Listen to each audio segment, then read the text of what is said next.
Bom dia, boa tarde, boa noite. Esse é o podcast Aula Aberta de Vinho, o podcast de vinho mais sincero da podosfera. Aqui a gente abre a boca e solta o verbo, mandando a real sobre o mercado e a produção de vinhos. Eu sou a Jéssica Marinzec e há mais de 10 anos eu trabalho comunicando vinho e levando ele para mais próximo dos consumidores. Minha experiência nesse mercado passou e passa pelos campos de marketing, educação e varejo. E olha, gente, a gente chegou no último episódio da temporada número 2 do podcast. E nesse episódio a gente precisa falar sobre o mercado de vinhos no Brasil. Olha, galera, nessa temporada a gente falou sobre várias facetas do mercado, né? Como marketing, produção, algumas polêmicas. Por isso, nada mais emblemático do que terminar essa série falando da mais nova e bem completa pesquisa realizada pela Winext, empresa do meu querido amigo e referência no setor, o Rodrigo Lanari. Os insights são riquíssimos, tá bom? Os que foram coletados pelo Lanari nesse estudo, e eles estão disponíveis no site da Winext, e alguns deles a gente vai comentar aqui hoje. Primeiro, né, só uma forma muito genérica do que foi essa pesquisa, eu tirei um trecho do próprio site da Winex para explicar. Olha, para decifrar esse mercado em evolução, a Winex lançou em outubro de 2023 a pesquisa de sentimento de trade do vinho no Brasil. O estudo não apenas lança luz sobre as características do mercado atual, mas também indica para onde os ventos das tendências estão soprando. Com 357 respondentes de todas as regiões do Brasil, na maioria proprietários e gerentes com mais de uma década de experiência, a pesquisa promete ser uma ferramenta valiosa para todos que buscam não apenas sobreviver, mas prosperar no dinâmico mercado de vinho.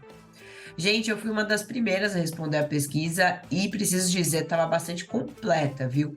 Dela nasceu um quadro, o resumo dos fatos sobre o mercado e uma lista com 6 tendências mapeadas através das escolhas das respostas que foram colhidas. E para quem acha que o mercado de vinhos brasileiros é pequeno, a gente está falando de um mercado que vale 20 bilhões de reais e mesmo tendo evoluído bastante nos últimos anos, ainda tem uma avenida de crescimento. Daí a importância e relevância de uma pesquisa como essa, né? Galera, a gente tá falando de 44 milhões de consumidores de vinho, não é pouco não, cara, é muita gente. E dos mais de 360 respondentes dessa pesquisa, vocês viram ali, né? A maioria eram diretores e gerentes das principais empresas do país, espalhadas pelos 4 cantos. Isso que é muito bom, que a gente tem uma visão bem ampla do que está acontecendo em todos os lugares. E vale ressaltar, o Lanari vai explicar mais, que para participar da pesquisa era necessário, né, no mínimo 2 anos de experiência no mercado de vinho. E antes da gente partir para as 6 tendências que foram mapeadas, bora ouvir o próprio Rodrigo Lanari, responsável pelo estudo, e ele vai falar um pouquinho para a gente de como surgiu a ideia da pesquisa, os desafios, né, da realização e os próximos passos ou próximos estudos que podem surgir através desse material. Olá, Jéssica. Olá, ouvintes do Aula Aberta sobre Vinhos. É um prazer estar aqui com vocês hoje para falar um pouco sobre como foi feita essa pesquisa de sentimento e oportunidade com o trade de vinhos da Winext. Antes de começar, eu queria dizer que eu sou um super fã do Aula Aberta sobre Vinhos e acompanho esse programa desde o primeiro episódio. Eu adoro ouvir temas tão pertinentes como comunicação, marketing, varejo e educação dos vinhos, trazidos de uma forma leve e descontraída pela Jéssica e pela Kelly. E hoje a gente vai falar um pouco sobre essa pesquisa, não é mesmo? Vou contar um pouco primeiro como surgiu a ideia de fazer o estudo. E isso me remonta ao começo da pandemia. Porque quando começou a pandemia, a gente estava precisando sobreviver, né? A verdade é essa. Mas a gente também queria entender como é que o mercado de vinhos iria funcionar. Naquela época ali, no começo de março, ninguém sabia nada do que ia acontecer. E a gente se lançou ao desafio de ouvir os agentes de mercado aqui no Brasil, como eles estavam se virando. E, enfim, se a gente tinha que ficar em casa, né? Mas a gente tinha internet, a gente estava com todas as ferramentas de comunicação funcionando. Então, o que que a gente fez? A gente fez uma matéria depois no blog, onde a gente contou um pouco como é que a turma estava se virando do Oiapoque ao Chuí. A gente ouviu lojistas, a gente ouviu empresas de e-commerce, distribuidores, importadores, nos mais remotos estados do Brasil, para saber como eles estavam se virando. E o que a gente queria com isso? Primeiro, a gente queria saber mesmo como eles estavam se virando, mas também ajudá-los a difundir um pouco essa informação para outros agentes de mercado que pudessem estar passando pelas mesmas dificuldades. Pois bem, mal sabíamos nós que o mercado de vinho seria tão beneficiado pela pandemia. E foi isso que aconteceu, né? Nos anos mais agudos aí de pandemia, a gente viu que o consumo de vinho e o tamanho do mercado cresceu. A gente já vinha observando nessa época um aumento na base de consumidores regulares um pouco antes da pandemia. E o resultado foi que o mercado brasileiro foi um dos mercados que mais se destacou em crescimento no período da pandemia. Pois bem, passaram-se aí quase 3 anos e cá estamos nós em 2023 e estamos nos fazendo a seguinte pergunta: depois desse aumento do mercado, o que vai acontecer com o mercado de vinhos ou o que está acontecendo hoje com o mercado de vinhos? E a gente achou oportuno escutar o trade de vinhos. E aí cabe uma definição, né? O que é o trade de vinhos? O trade de vinhos são todos aqueles agentes que trabalham com a comercialização dos vinhos, seja selecionando produtos, seja indicando produtos. Então a gente está falando aqui de distribuidores, a gente está falando de importadores, estamos falando de lojistas, né? De varejistas que trabalham em lojas, em empórios, em supermercados, de sommeliers que estão à frente aí dos restaurantes, escolhendo produtos, indicando produtos para a clientela. Então esse foi o público-alvo que a gente escolheu para escutar.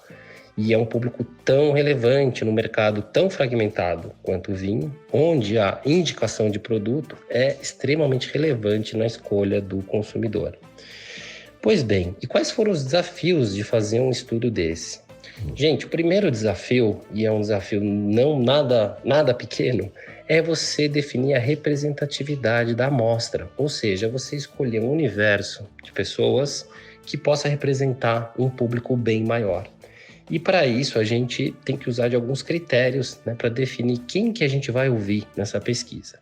Basicamente, de forma bem simples aqui, a gente definiu como critério, né, a gente definiu 3 critérios principais, né? Um deles foi a distribuição do PIB, né, pelos estados do Brasil, a distribuição da população nesses estados e a gente cruzou também com a distribuição dos consumidores regulares nesses estados. Para isso, a gente chega a uma cota para cada uma das regiões. Além disso, a gente teve que definir critérios para quem seria o nosso público-alvo, quem que a gente vai escutar e quais são os critérios para saber se a pessoa se encaixa ou não na pesquisa. E aqui eu devo dizer que a gente foi bastante exigente nessa seleção, porque a gente queria ouvir pessoas que pudessem expressar a opinião de uma forma bem embasada.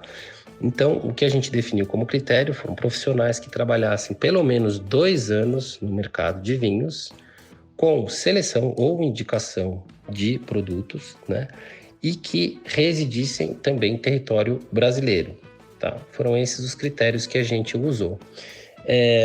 Então, esse foi o primeiro desafio, né? Então, ouvir as pessoas certas. A gente chegou aí numa amostra de respondentes final de 357 pessoas.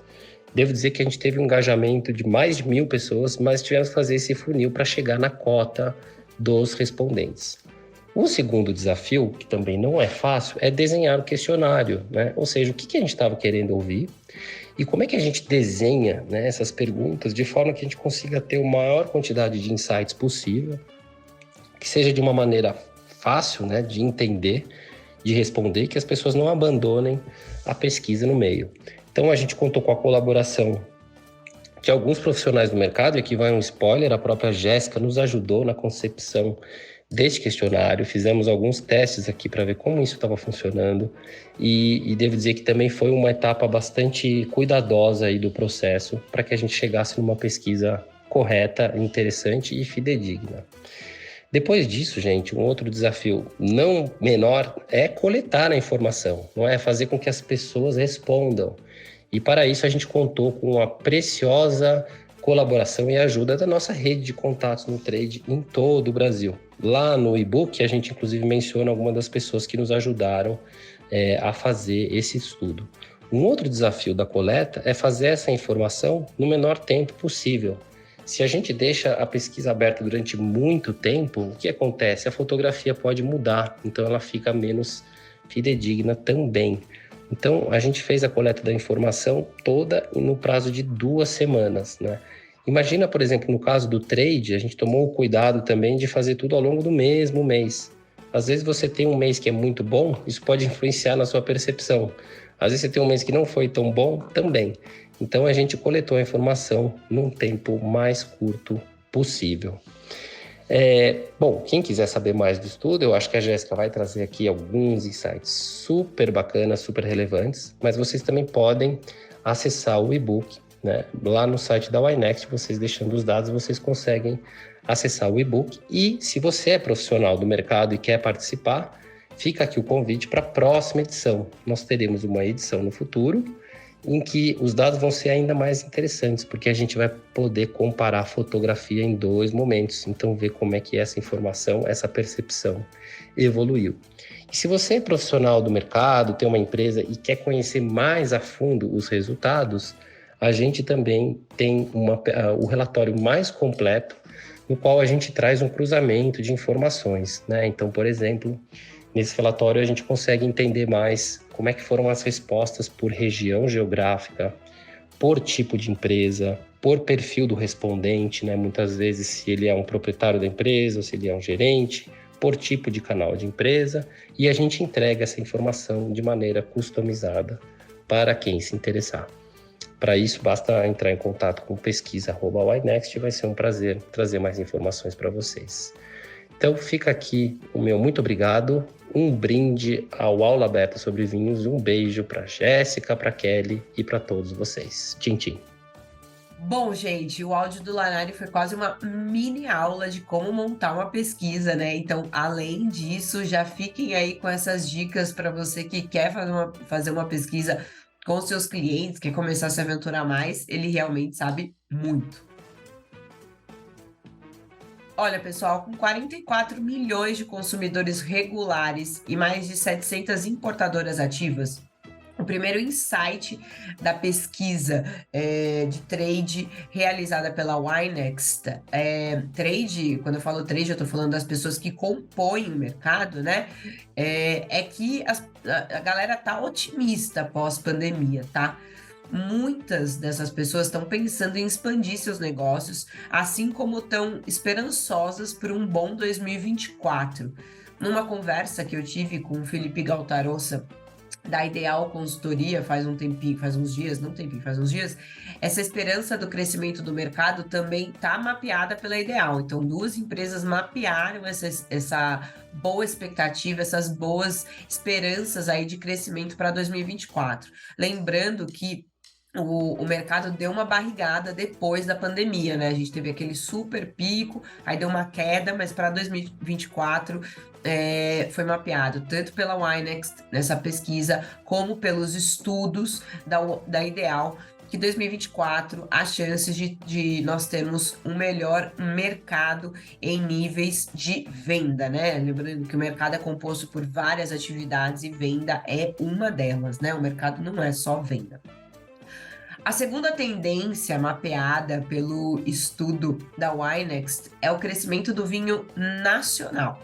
Mais de 75% dos respondentes indicam um potencial crescimento para os vinhos do Brasil. O mesmo, infelizmente, não acontece para países como França, que as pessoas esperam que caia o consumo. Cara, isso aqui está muito ligado em trabalho, lógico, produção de qualidade, não vou nem entrar nesse mérito, mas muito sobre propaganda e marketing, né, gente? A França, de fato, não é um país que investe aqui no Brasil em propaganda e tudo mais. A gente tem algumas ações da Tasting France que são bem legais e que ajudam, mas óbvio que se a gente for comparar com outros países como Portugal, por exemplo, o Chile, até a Itália, que vem aumentando esses investimentos, quanto mais a gente fala, quanto mais a gente coloca. Eu já falei isso em outros podcasts, eu vou continuar falando. Branding e construção de marca não é bala de prata. É você ficar ali com conta-gotas na cabeça da galera, falando: ó, lembra de mim, eu existo, eu existo, eu existo, eu existo, eu existo. E aí as pessoas vão lembrar. Então, assim, o mercado nacional tem investido nessas ações, a gente vê surgindo novas regiões produzindo vinhos de qualidade. Então, essa tendência faz muito sentido. A terceira tendência apontada pela pesquisa da Winext, e onde eu fico super animada, é o crescimento no consumo de vinhos brancos e também espumantes. Olha, eu espero mesmo que as pessoas entendam que os brancos, além de serem mega refrescantes, ainda podem ser mais complexos, em alguns casos, claro, que muitos tintos, viu? E também que espumante pode ser bebido fora do momento de comemoração, gente. Então, eu acho que as pessoas estão abrindo o olho para essa coisa gostosa do vinho, de ser refrescante, né? De não precisar ter que ficar bebendo uma garrafa super pesada, alcoólica, cheia de madeira, às vezes até desequilibrada. Olha, a quarta tendência é o crescimento de vinhos orgânicos, biodinâmicos e o bag-in-box. Para quem nunca ouviu falar em bag-in-box, é basicamente o vinho naquela caixa com uma torneirinha, tá? Olha, sobre o vinho orgânico e biodinâmico, gente, eu sinceramente já ouço que isso é tendência faz um tempo. E para mim, eles já vieram para ficar, já estão bem instalados. Eu nem vejo mais como uma tendência, eles já são a coisa em si. Agora, o bag-in-box, eu vejo pouco papo sobre esse formato no pós-pandemia. Eu acho sensacional, eu super aposto nas caixinhas, assim, então espero que realmente seja uma tendência que venha aí para ficar. A penúltima e quinta tendência mapeada são os desafios do mercado em termos de instabilidade econômica e altos impostos, além de, claro, né, o contrabando. A gente já falou sobre contrabando nos primeiros episódios da temporada 2. Parece que a turma do jeitinho e da vantagem ainda estão contribuindo, infelizmente, mas fortemente, para que o contrabando e o descaminho sigam firmes no nosso país. Uma lástima, para dizer o mínimo, não vou me debruçar mais, porque a gente tem um episódio só sobre isso. E por fim, o enoturismo tá bombando. Não era para menos, né, gente? Depois de um tempão enclausurados, a gente tá buscando mais experiências hedonistas. E quando a gente junta, né, viagem e vinho, o negócio fica melhor ainda, né? Ótimo para as nossas vinícolas que também dependem dessa receita para fechar a conta na última linha ali. E essa tendência ela anda paralelo ali com o consumo, o aumento no consumo de vinhos nacionais, né? Lógico que a gente está falando do enoturismo fora do país, mas a gente está falando do enoturismo dentro do país que está bombando real oficial. A gente está vendo, aí a gente teve uma entrevista com a Bruna Cristófoli, da Cristófoli, que comentou dos esforços da vinícola para desenvolver o enoturismo. Então, uma coisa puxa a outra, né? Quem veio primeiro, não sei, o ovo ou a galinha, mas as pessoas vão visitando mais, que vão comprando mais vinho nacional, que vão bebendo mais vinho, que também vão visitando, porque vão falar, então, é um círculo virtuoso, né? O que é muito bom para o nosso mercado. O que será que a nossa Kelinha pensa disso tudo, né? Eu não tô nem acreditando que essa é a última vez no ano que eu vou chamar a nossa Kelly Bergamo para sua super contribuição, mas é só a última desse ano, viu, gente? Kelinha, vem que vem. Oi, Jéssica. Oi, Rodrigo. Chegamos ao último episódio do ano, mas que fique claro que não é uma despedida, é um até breve, né, Jéssica? E se eu pudesse fazer um resumo de tudo que a gente falou aqui, eu acho que a gente colaborou muito para que as pessoas olhassem o vinho de uma outra forma. E isso, para mim, é um orgulho enorme. Quando a gente vê as mensagens que algumas pessoas mandam, que tiveram ideias interessantes a partir de detalhes de coisas que a gente comentou por aqui. Parece algo muito pequeno, mas quando a gente sente o alcance, é super legal. E adorei saber que o Rodrigo nos ouve também. Fiquei super orgulhosa, porque é um profissional admirável. E sobre esse trabalho que foi feito, eu achei super interessante, porque a gente sempre discute o quão faltam dados específicos do Brasil para isso. Até de produção mesmo, quando a gente vai pesquisar, os últimos dados são de 2016, no máximo 2018, e isso acaba mascarando muitas coisas. A gente se pautar apenas por tendências, por modelos de pesquisas internacionais é um pouco complicado, porque o nosso mercado muitas vezes não mostra a mesma maturidade que outros mercados onde se pautam essas pesquisas. Então, ouvir quem está trabalhando no setor, quem está sentindo uma mudança comportamental é muito relevante. Fiquei super feliz, inclusive, em saber que essa pesquisa vai acontecer de tempos em tempos. Alguns dados que me chamaram a atenção e que eu acho importante falar aqui de novo. O trade brasileiro abrindo o olho para o que a gente faz de melhor dentro dos vinhos do Brasil, brancos espumantes. A gente tem vinhos tintos incríveis, mas a gente tem um clima que comporta muito mais o consumo de vinhos leves. Então nós precisamos também começar a trabalhar educacionalmente, falar mais sobre isso, para que as pessoas entendam que o vinho vai ser mais confortável, que o vinho vai ser a escolha certa quando eu ofertar um vinho que efetivamente cause um prazer, dê prazer para quem está consumindo. Nesses dias encalorados, ninguém quer tomar super tintos encorpados, e oferecer isso para o consumidor com aquela velha balela daqueles papos que não colam mais, é afastar o consumidor do vinho, é fazer com que ninguém queira mais procurar. Outro ponto relevante, a questão do descaminho, que é algo que a gente já tratou aqui algumas vezes, já como um tema específico, mas também como comentários em alguns outros episódios e também já na Única, que é uma preocupação relevante. Eu acho que um próximo passo para o nosso setor é uma união mais efetiva em busca de uma melhora de legislação para proteger a comercialização dos nossos vinhos, além, é claro, de um trabalho para uma ação de redução tributária sobre o setor. Eu sei que já tem mais uma vez, sei lá, quantas vezes já aconteceu um projeto de lei que visa uma equiparação tributária com alimentos. Tenho minhas dúvidas se vai passar, mas, enfim, esperança é a última que morre.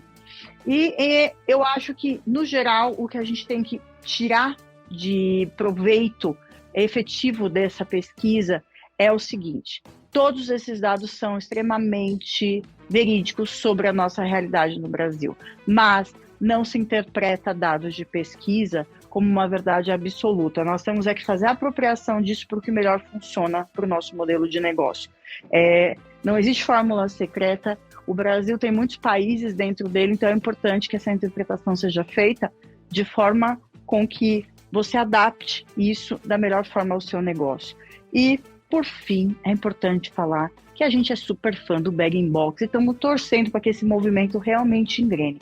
Porque quando oportunizarmos consumos mais despojados, quando oportunizarmos a mais pessoas não sentirem medo do vinho como acontece hoje, aí sim a gente vai começar a fazer um mercado sólido, constante, e todo mundo vai ser feliz com isso aí.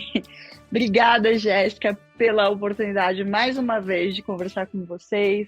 Rodrigo, um prazer te receber aqui, que seja a primeira de muitas. E até logo, pessoal. Pô, maravilhoso, acho que foi a cereja do bolo, a nossa contribuição da Kelly. Gente, é isso para esse episódio e para esse ano. A temporada de número 2 do podcast Aula Aberta de Vinho chegou ao fim. Nessa temporada, a gente focou bastante no mercado de vinhos, né? Eu espero que vocês tenham gostado. A temporada de número 1 focou muito mais em público final. Essa daqui um pouquinho mais de mercado. Eu quero agradecer a todos que acompanharam até aqui. Eu quero agradecer a Kelly, que topou fazer parte desse podcast comigo esse ano. Foi muito bacana a nossa construção e aproximação também por conta do podcast. Quero agradecer a nossa Jussara Martins, que faz as artes, que faz a edição. Tem muita coisa que acontece, os preparativos para esse podcast acontecer.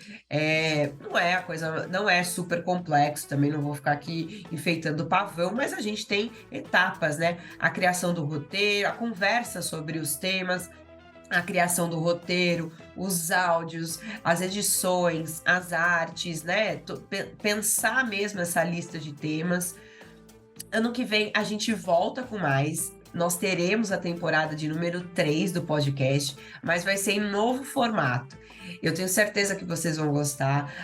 Eu e a Kelly, a gente já tá assim super animada pro formato do ano que vem. Aguardem. Se você gosta desse podcast, então vai lá no Spotify e dá 5 estrelinhas pra gente, por favor, né? Vai lá e dá aquela ajudinha pra gente. E por fim, eu quero agradecer ao queridíssimo Rodrigo Lanari pela participação nesse super encerramento da temporada. Você quer falar com a gente? Então, olha só, é só mandar mensagem lá no Instagram, @vinhosúnica, @JessicaManizek, @KellyBergamo e @WiNextBrasil. O WiNext é WINEXT Brasil. Para saber mais sobre vinho, você já sabe, né? Acompanhe os textos da Única direto no nosso portal www.vinhosunica.com.br. E nesse episódio nós usamos o conteúdo do blog da WiNext. É isso, gente. Obrigada e até a temporada 3 em 2024. Beijo, tchau, tchau.